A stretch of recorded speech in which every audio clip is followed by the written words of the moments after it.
पत्नी सुनीता विजय मोरे, मी सांगलीहून आले. माझे मिस्टर 2009 साली साऊथ आफ्रिकेला सुडानला गेले होते. तिथे युनियन मिशनमध्ये ते शहीद झाले. त्यावेळेला मी प्रेग्नेंट होती 7 महिन्याची. 3 महिन्यानंतर वैभव जन्मला. त्यानंतर आज 17 वर्ष म्हणजे पूर्ण झाले ते शहीद. 22 सप्टेंबर 2009ला शहीद झाले. तेव्हापासून 17 वर्ष झाला संघर्ष खूप मोठा आहे. पण 5 वर्षापूर्वी सुनील महाराजांची माझी ओळख झाली सांगलीमध्ये. त्यांच्या माध्यमातून समाजापर्यंत आमच्या व्यथा पोहोचल्या की शहीद पत्नींना ज्या काय व्यथा आहेत त्या कशा जगल्या, काय त्यांच्या अडचणी आहेत किंवा समाज त्यांना किंवा पेन्शन आहे पैसे या उद्दिष्टापेक्षा त्यांनी आयुष्य काय जगतात किंवा त्यांच्या अडचणी काय त्या समाजापर्यंत सुनील महाराज गाडेकरांनी पोहोचवल्या. आणि महाराजांनी खूप कार्यक्रमामध्ये म्हणजे आमचा सन्मान प्रत्येक वेळेला त्यांनी दिलाय आम्हाला. इतका छान सन्मान म्हणजे प्रत्येक कार्यक्रमामध्ये आम्हाला हळदी कुंकाचा मान त्यांनी शहीद जवानाची वीर पत्नी म्हणून सौभाग्यवती, खरी सौभाग्यवती आहे म्हणून त्यांनी आम्हाला सन्मान दिलेला आहे. सुनील महाराज गाडेकरांचे खूप खूप मी आभार मानते.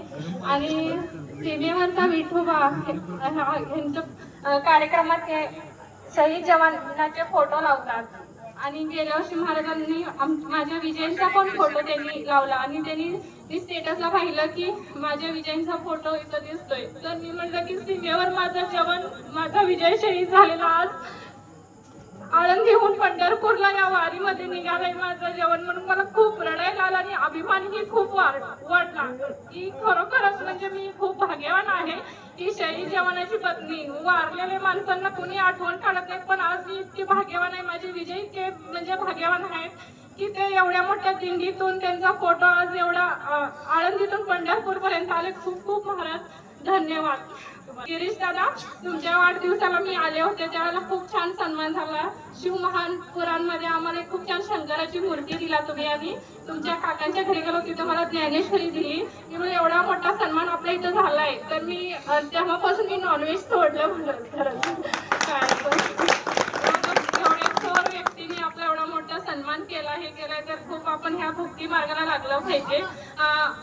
मिस्टरांच्या आठवणीत तर आम्ही आयुष्य जगतो, पण ह्या खरोखर महाराजांनी आम्हाला ह्या भक्ती मार्गाला लावलं. खूप खूप धन्यवाद महाराज. आणि धन्यवाद. रामकृष्ण. जय हिंद.